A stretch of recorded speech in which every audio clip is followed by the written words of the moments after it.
தெய்வத்தால் ஆகாதே நினும் முயற்சிதன் மெய்வர்த்த கூலி தரும்.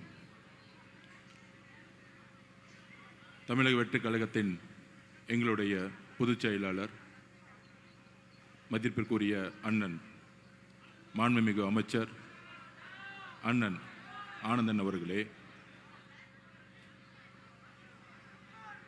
அனைத்து அமைச்சர் பெருமக்களே, இன்றைய நிகழ்வின் முக்கிய சகோதரர்களாக இருக்கக்கூடிய சகோதரர் புதுக்கோட்டை சகோதரர் விஜயபாஸ்கர் அவர்களே, சகோதரர் கரூர் மாவட்டத்தின் எங்களுடைய சகோதரர் எம்ஆர் விஜயபாஸ்கர் அவர்களே,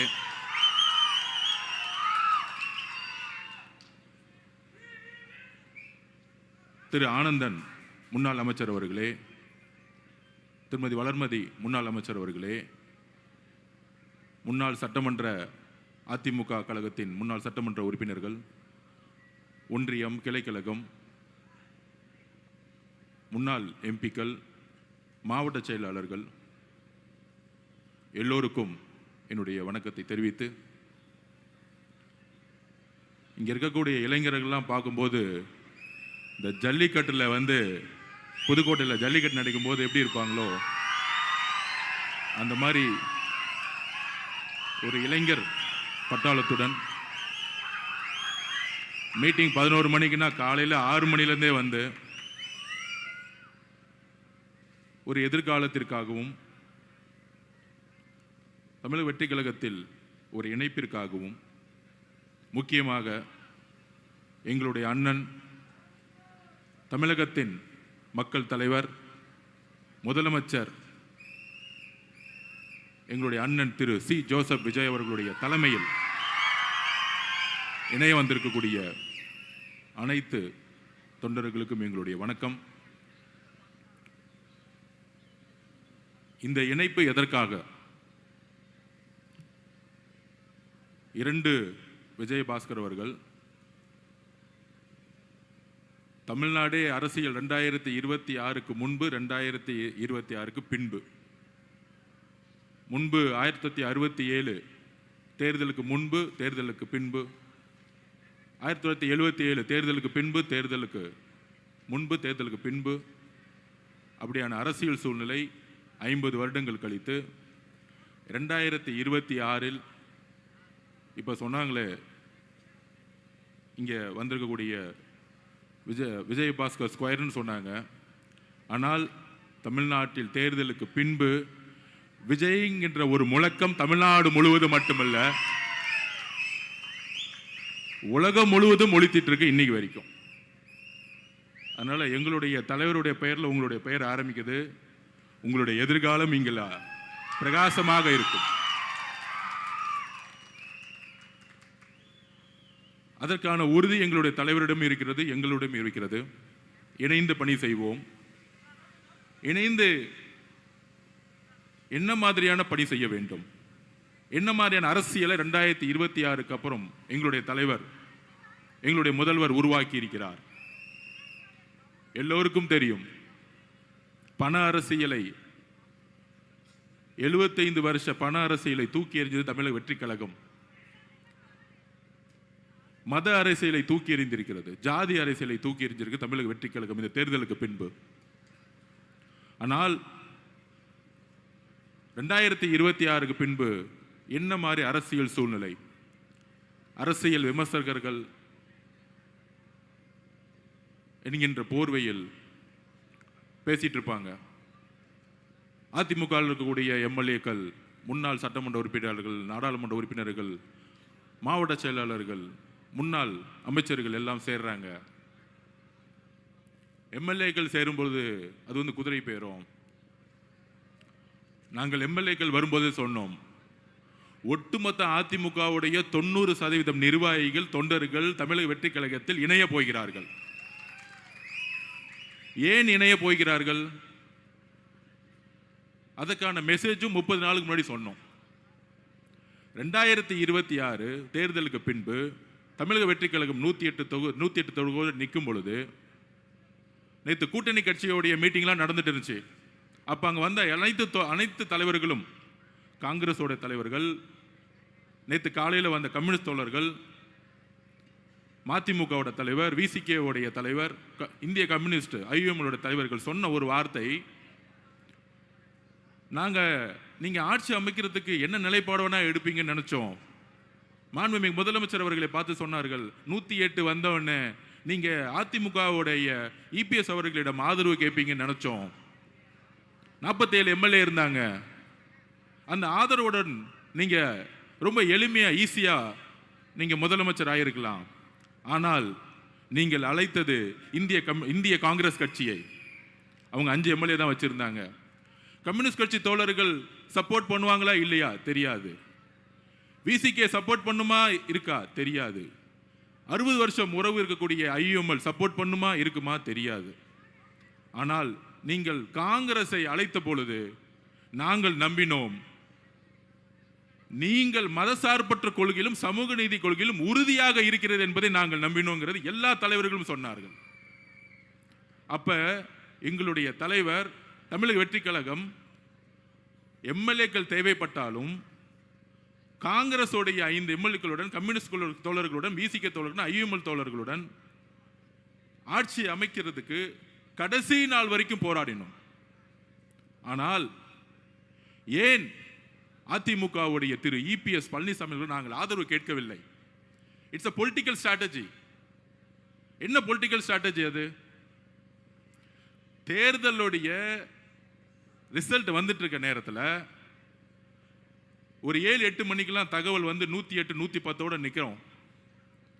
சரியாக நைட்டு 10 மணிலிருந்து திரு மு.க. ஸ்டாலின் அவர்களும் திரு உதயநிதி அவர்களும் அதிமுகவுடைய இபிஎஸ் பழனிசாமி அவர்களும் அவருடைய மகன் மிதுன் அவர்களும் பாஷ்யம் கன்ஸ்ட்ரக்ஷன் கம்பெனியுடைய ஓனர் அவர்களும்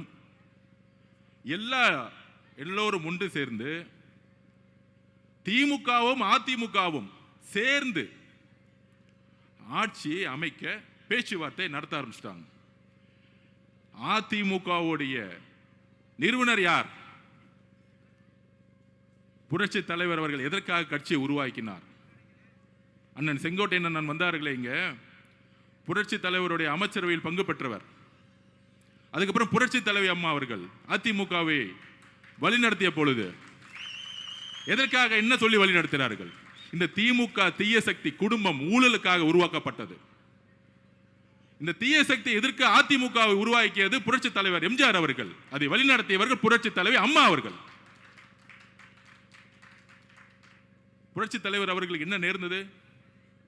புரட்சி தலைவி அவர்களுக்கு என்ன நேர்ந்தது? சட்டமன்றத்தில் மரபை பத்தி பேசுறாங்க. புரட்சி தலைவி அவர்களை சேலையோ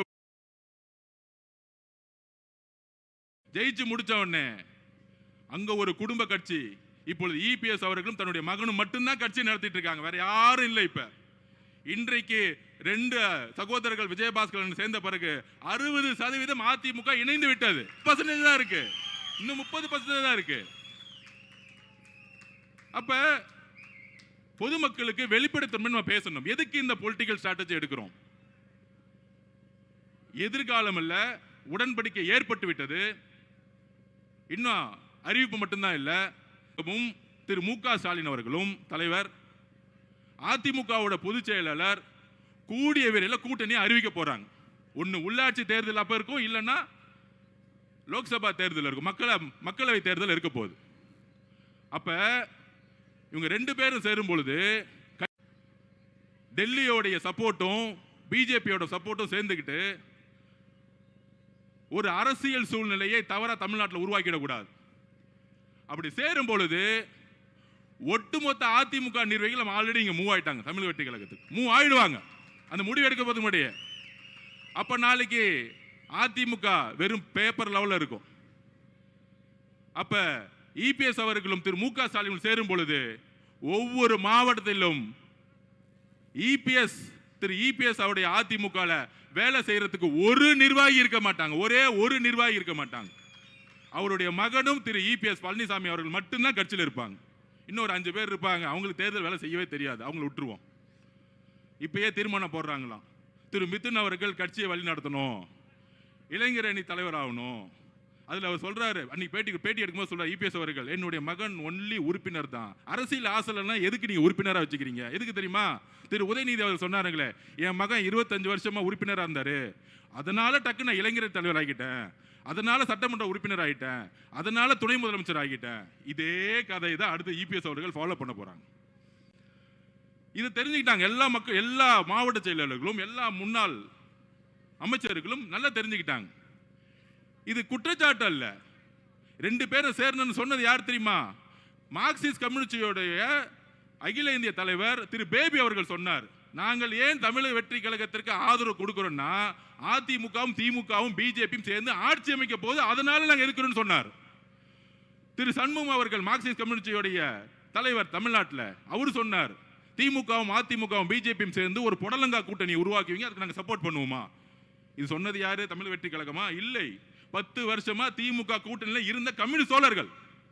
ஐயுஎம்எல் தலைவர் சொல்றாரு, என்ன கூப்பிட்டாங்க, அதிமுகவும் திமுகவும் சேர்ந்து ஆட்சி அமைக்கிறதுக்கு எனக்கு சப்போர்ட் கொடுக்க சொன்னாங்க. முதல்ல 2.5 வருஷம் அவங்க முதலமைச்சர் இபிஎஸ் அவர்கள் முதலமைச்சர், அடுத்து உதயநிதி முதலமைச்சர். என்ன ஒரு சூழ்ச்சி, எவ்வளவு பெரிய அநியாயம்!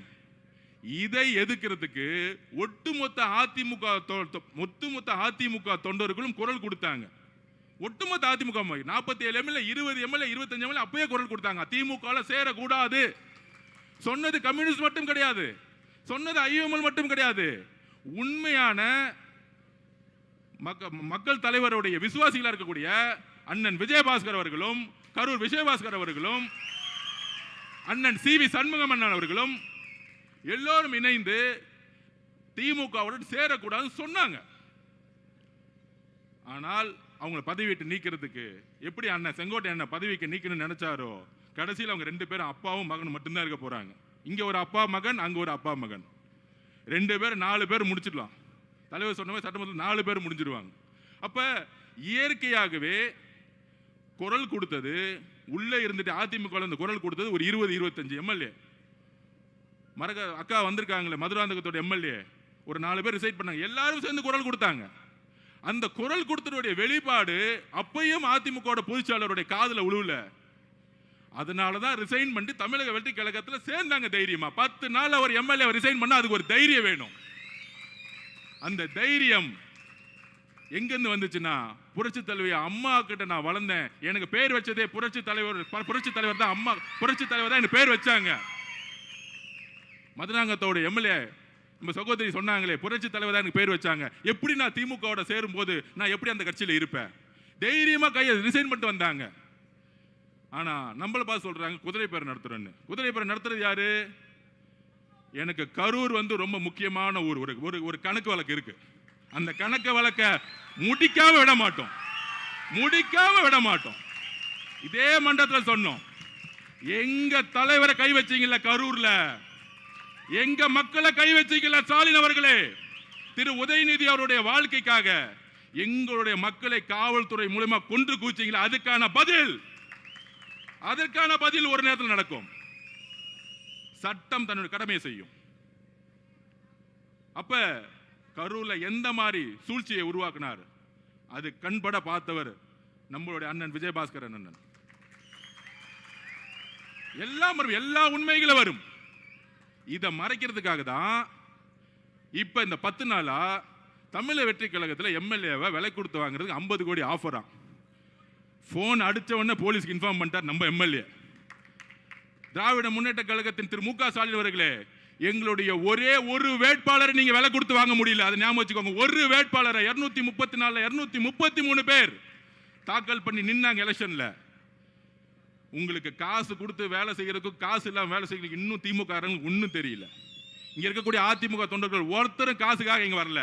புரட்சி தலைவர் அம்மாக்காக, புரட்சி தலைவர் எம்ஜிஆர் உட்கார்ந்துட்டு இருக்காங்க. அப்ப நீங்களும், அதாவது திமுகவுடைய தலைவர் மு.க. ஸ்டாலின் அவர்களும் எடப்பாடி பழனிசாமி அவர்களும் சேர்றதுக்கு முன்னாடி is a political stand, it's a political strategy. எங்களுடைய தலைவர் சொல்லிட்டாரு, ஒட்டுமொத்த அதிமுகவுடைய உண்மையான புரட்சி தலைவருடைய எம்ஜிஆருடைய விசுவாசிகளும் அம்மாவோட விசுவாசிகளும் தாவேகவில் இணைக்கப்பட வேண்டும். It's a declare. இது ஒரு தலைமைக்கான நம்பிக்கை. ஒரு தலைவருக்கான நம்பிக்கை, தன்னுடைய எதிர்காலத்துக்கான நம்பிக்கை தமிழக வெற்றி கழகம் என்பதை அதிமுகவுடைய கிளை, ஒன்றியம், மாவட்டம், நகரம், எம்எல்ஏ, முன்னாள் அமைச்சர்கள் எல்லோரும் ஒன்றிணைந்து இன்னைக்கு வர ஆரம்பிச்சுட்டாங்க. வேற எந்த எதிர்பார்ப்பும் கிடையாது. தமிழக வெற்றி கழகத்தெல்லாம் திமுகவும் அதிமுக உடைய பொதுச்செயலாளர் அடிச்சு வச்சிருக்க மேல காசுல இங்க கிடையாது. நாங்க எளிமையா இருக்கிறோம். இன்றைக்கும் அமைச்சர்கள் ₹1 ஒரு துறையில வாங்கல. ஒரு துறையில ஒரு இடத்துல ஒரு அமைச்சர் காசு வாங்கிட்டாங்க சொல்லுங்க பாப்போம் திரு மு.க. ஸ்டாலின் அவர்களே. அப்போ ஒரு மாற்றம் உருவாகிட்டு இருக்கு தமிழ்நாட்டில். இந்த மாற்றத்தை மக்கள் சந்தோஷமா மகிழ்ச்சியா அனுபவிச்சுட்டு இருக்காங்க. எந்த டிபார்ட்மெண்ட் போனாலும் ஊழல் இல்லையே. ஆன்லைன்ல பட்டா கிடைக்குது, டிடிசிபி போனா அப்ரூவ்ட் கிடைக்குது, ரிஜிஸ்ட்ரேஷன் டிபார்ட்மெண்ட் போனா காசே இல்லாம இன்னைக்கு இல்ல நிலம் வந்து பதிவு பண்றாங்க. நெடுஞ்சாலை துறையில் ஊழல் தூக்கி எறிஞ்சிருக்கும், பொதுப்பணித்துறையில் ஊழல் தூக்கி எறிஞ்சிருக்கும், போக்குவரத்து துறையில் ஊழல் கிடையாது. அப்ப மக்கள் மகிழ்ச்சிய ஆகிற நேரத்தில் ஒரு சூழ்ச்சி செஞ்சு இந்த மாதிரி செந்தில் பாலாஜி அவர்கள் இந்த மாதிரி பழைய அமைச்சர்கள்ட்ட எல்லாம் காசு 10,000 கோடி 20,000 கோடி இருக்கு, விலைக்கு வாங்கி ஆட்சியை கவுக்க முடியுமான்னு பாக்குறாங்க. அப்ப இந்த ஆட்சியை கவுக்குறதுக்கு காசை இறக்க பாக்குறாங்க. எங்களுடைய தலைவரை நானும் சரி, அண்ணனும் சரி, அமைச்சர்களும் சரி, ஒரு துரும்ப கை வச்சீங்கன்னா மொட்டை தமிழ்நாடு எந்திரிக்கும். எழுதி வச்சுக்கோங்க. இன்னொரு தேர்தல் வந்துச்சுன்னா திமுக 234 தொகுதியும் டெபாசிட் பண்ண நாங்க தேர்தலை பார்த்தலாம் பயப்படல. ஆட்சியை ஸ்டெபிலிட்டி பண்றதுக்கும் ஸ்ட்ரென்தன் கொடுக்கறதுக்கும் எல்லா இடத்திலும் எங்களுடைய பொலிட்டிக்கல் ஸ்ட்ராட்டஜி இருக்கும். இதுதான் எங்களுடைய பொலிட்டிக்கல் ஸ்ட்ராட்டஜி. திமுகவும் அதிமுகவும் பிஜேபியும் சேர்ந்து டிக்ளேர் பண்றதுக்கு முன்னாடி அதிமுகவுடைய ஒட்டுமொத்த நிர்வாகிகளும் ஒட்டுமொத்தமாக இணைவார்கள். இதுதான் பொலிட்டிக்கல் ஸ்ட்ராட்டஜி. எல்லோரும் இயற்கையா இணைய போறாங்க. அப்ப கரூருங்கிறது எங்களுடைய 41 குடும்பத்துக்கான எங்க தலைவர் கரூர் வரும் பொழுது, கூடிய சீக்கிரத்தில் கரூர் வரும் பொழுது எங்க தலைவருக்கு என்ன பண்ணணும்னு தெரியும் எங்களோட உறவுகளுக்கு. அப்ப இது வரைக்கும் அண்ணன் விஜயபாஸ்கர் கரூர் விஜயபாஸ்கர் கேட்டுக்கிறேன், அண்ணன் இந்த கரூர் மக்களை பணத்தாலையும் ரவுடிசத்தாலும் பிடிச்சி வச்சிருக்காங்க. எங்களுடைய மாவட்ட செயலாளர் இங்க மதி இருக்கிறார். இந்த சூழ்ச்சி வளையத்தில் செந்தில் பாலாஜி வேணுக்குன்னு எஃப்ஐஆர் போட்டு ஜெயில தள்ளினார் எங்களுடைய மதிய. மிகப்பெரிய தியாகம். தமிழக வெற்றி கழகம் ஈஸியாலாம் ஜெயிக்கல. கரூர் சூழ்ச்சியை உருவாக்குனாங்க, திட்டம் போட்டு உருவாக்குனாங்க, திட்டம் போட்டு ஸ்டாம்பேட் ஆகணும் உருவாக்குனாங்க கரூர் காவல்துறை வச்சு. கடைசி 15 நாள்ல ஏன் எங்களுடைய தலைவர் எல்லா ஊருக்கும் போகலன்னு தெரியுமா? உங்களுக்கு உண்மையை சொல்றேன். எந்த இடத்துல காவல்துறை சப்போர்ட் இருக்கோ அங்க மட்டும்தான் பிரச்சாரம் போக முடிஞ்சிச்சு. திருப்பூர்ல போகும்போது காவல்துறை சப்போர்ட் இல்லை. திடீர்னு எல்லாரும் கிளம்பிட்டாங்க. ஏன்னா கோயம்புத்தூர் மாவட்ட பொறுப்பாளர் திரு செந்தில் பாலாஜி திருப்பியும் அங்க இருக்க காவல்துறை அழுத்தம் கொடுத்து அவர் திருப்பூர் போகும்போது போலீஸ் எல்லாம் விலகிருங்க, 10 லட்சம் பேர் திருப்பி மக்கள் கூடட்டும், திருப்பி அவங்க இடிச்சுக்கிட்டு திருப்பி ஸ்டாம்பிட் ஆகட்டும். இப்படி ஒரு சூழ்ச்சி. அதனாலதான் கடலூர் கேன்சல் பண்ணப்பட்டது, கிருஷ்ணகிரி கேன்சல் பண்ணப்பட்டது. சோ திமுக ஆட்சியில் இருக்கிற வரைக்கும் ஒரு இயற்கையாகவே ஒரு ஸ்டாம்பிட் உருவாகட்டும், காவல்துறை எதுவும் சப்போர்ட் பண்ணக்கூடாது, ஒரு எஸ்ஓபி போடட்டும். அதனால தான் 14 ஊருக்கு பிளான் பண்ணதை எங்களுடைய தலைவரால் போக முடியாத சுச்சுவேஷன். நிறைய டிஸ்ட்ரிக்ட்ல காவல்துறை சப்போர்ட் கிடையாது. இந்த உண்மையெல்லாம் மக்களுக்கு தெரியுமா? தெரிய வைக்கணும். ஆட்சியில் இருக்கும்போது காவல்துறை எஸ்பியா இருக்கும் பொழுது யார் யாரெல்லாம் 2000 போலீஸ்க்கு பர்மிஷன் கொடுக்குறேன்னு சொல்லிட்டு தலைவர் போகும்போது எல்லாரும் விலகி போயிடுவாங்க. போலீஸ் கடைசியில் ஒரு 10 லட்சம் மக்கள் நிற்கும் போது ஏதாச்சும் ஒரு திருப்பியும் வந்து பிரச்சனை ஆச்சுன்னா திருப்பியும் தூக்கி பழிய தூக்கி எங்களோட தலைவர் மேல போட்டுருவோம். இந்த கேவலமான அரசியலை செய்து திமுக. அதனால்தான் கரூருடைய இறப்புக்கு பின்பு தமிழகத்துடைய ஒட்டுமொத்த தாய்மார்களும் ஒன்று திரண்டாங்க எங்க தலைவர் பின்னாடி. இளைஞர்கள் ஒன்று திரண்டாங்க. கடைசியில் அந்த கரூருடைய கண்ணீருடைய பாவத்துக்கு கொளத்தூர்ல திரு மு.க. ஸ்டாலின் அவர்கள் நீங்க தோத்தீங்க. நீங்க தோத்த பிறகு கண்ணீர் விட்டீங்களே, நீங்க தோத்த பிறகு கண்ணீர் விட்டீங்களே, அந்த கண்ணீர் கரூர் மக்களுடைய கண்ணீர் ஞாபகம் வச்சுக்கோங்க. அந்த பாவங்கள் சும்மா விடாது, உங்க குடும்பத்துக்கு விடாது. நாங்க இன்னைக்கு சொல்றோம், இந்த திமுக அதிமுக தாவேகாவுடைய இணைப்புக்கு அப்புறம் உங்க குடும்பத்தில் நீங்க தான் கடைசி முதலமைச்சர் திரு மு.க. ஸ்டாலின் அவர்களே. எழுதி வச்சுக்கோங்க, எழுதி வச்சுக்கோங்க. கிளம்பி லண்டன் போய் செட்டில் ஆகிதான் உங்க குடும்பம். கிளம்புங்க, கொள்ளடிச்ச பணத்தோட கிளம்பிருங்க. நாங்க ஓபனா டிக்ளேர் பண்றோம், கரூருக்கு அப்புறம் எங்களுடைய பரம எதிரி நீங்க தான்.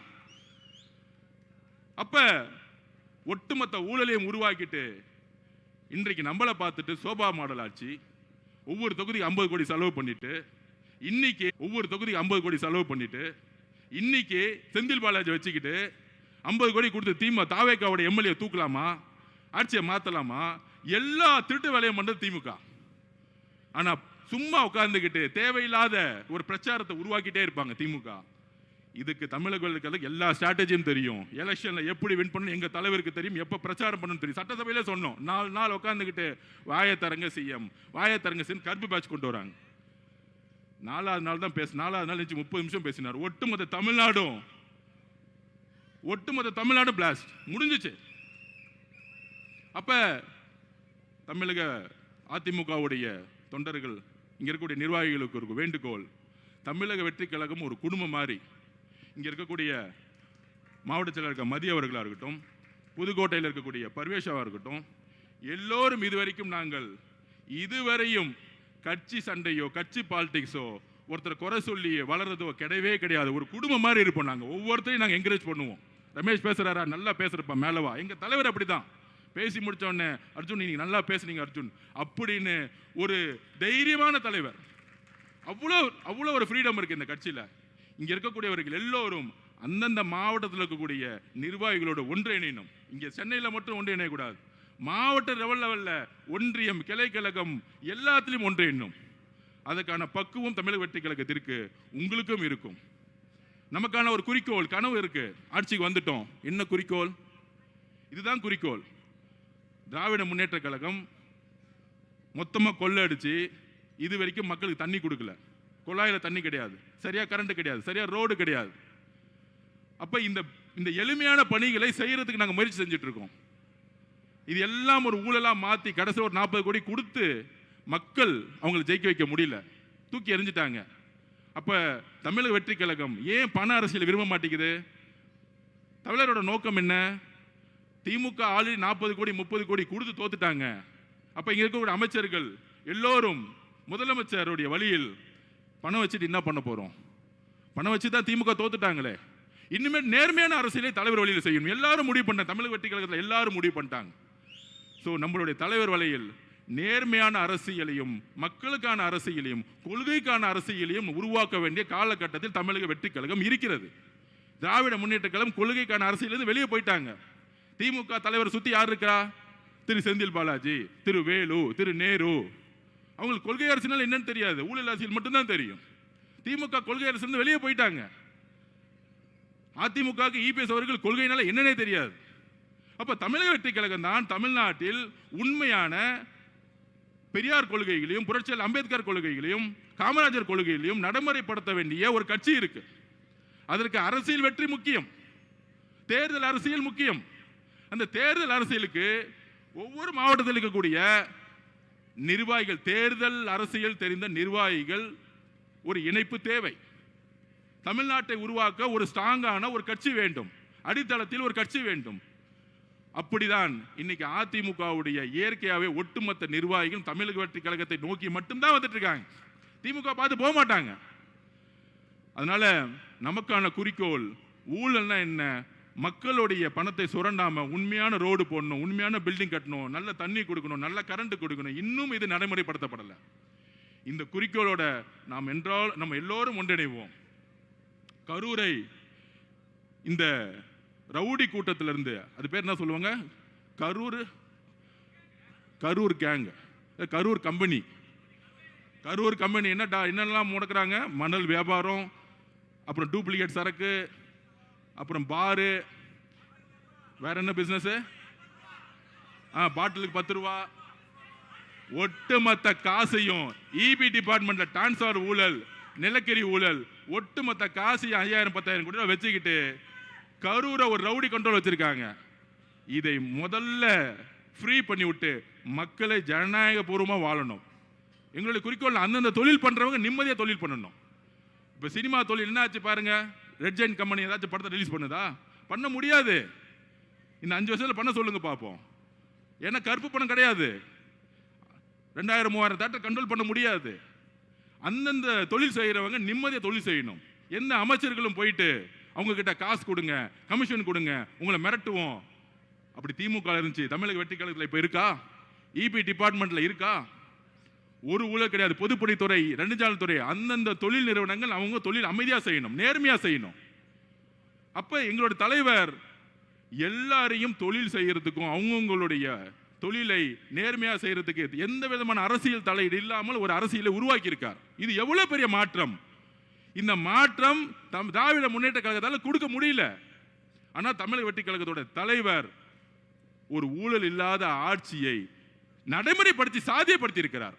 சட்டமன்ற நிகழ்வை லைவ் பண்ணதே கிடையாது 50 வருஷத்துல. தைரியமான தலைவர் தான் லைவ் போடுவார். தைரியமான தலைவர் தான் லைவ் போடுவார். திராவிட முன்னேற்ற கழகம் ஆட்சியில் இருக்கும்போது லைவ் போட்டாங்களா? திரு மு க ஸ்டாலின் ஜனநாயகத்தை பத்தி பேசுவார், லைவ் போட்டாங்களா? பத்திரிகையாளர் பார்த்து கேட்கிறேன், லைவ் பண்ணாங்களா? ஏன்? எங்களுடைய தலைவர் அவர்களுக்கு முதலில் அவர் மீது நம்பிக்கை இருக்கு. அவர் மீது நம்பிக்கை வைக்கிறதா வெளிப்படைத்தன்மையோட இருப்பாங்க. அதனால அதிமுகவுடைய சகோதர சகோதரிகளே, உங்களை வரவேற்கிறோம். இது நம்மளுடைய குடும்பம். தமிழக வெற்றி கழகம் ஒரு கட்சி கிடையாது, இது ஒரு குடும்பம். எல்லாருக்குமான ஒரு எதிர்காலம் இங்கே உருவாக்கப்படும் என்கிறதை சொல்லி நம்மளுடைய கொள்கை வழியில் எப்பொழுதும் நடப்பணுங்கிற உங்களுடன் பகிர்ந்துகிறேன். தேங்க்யூ.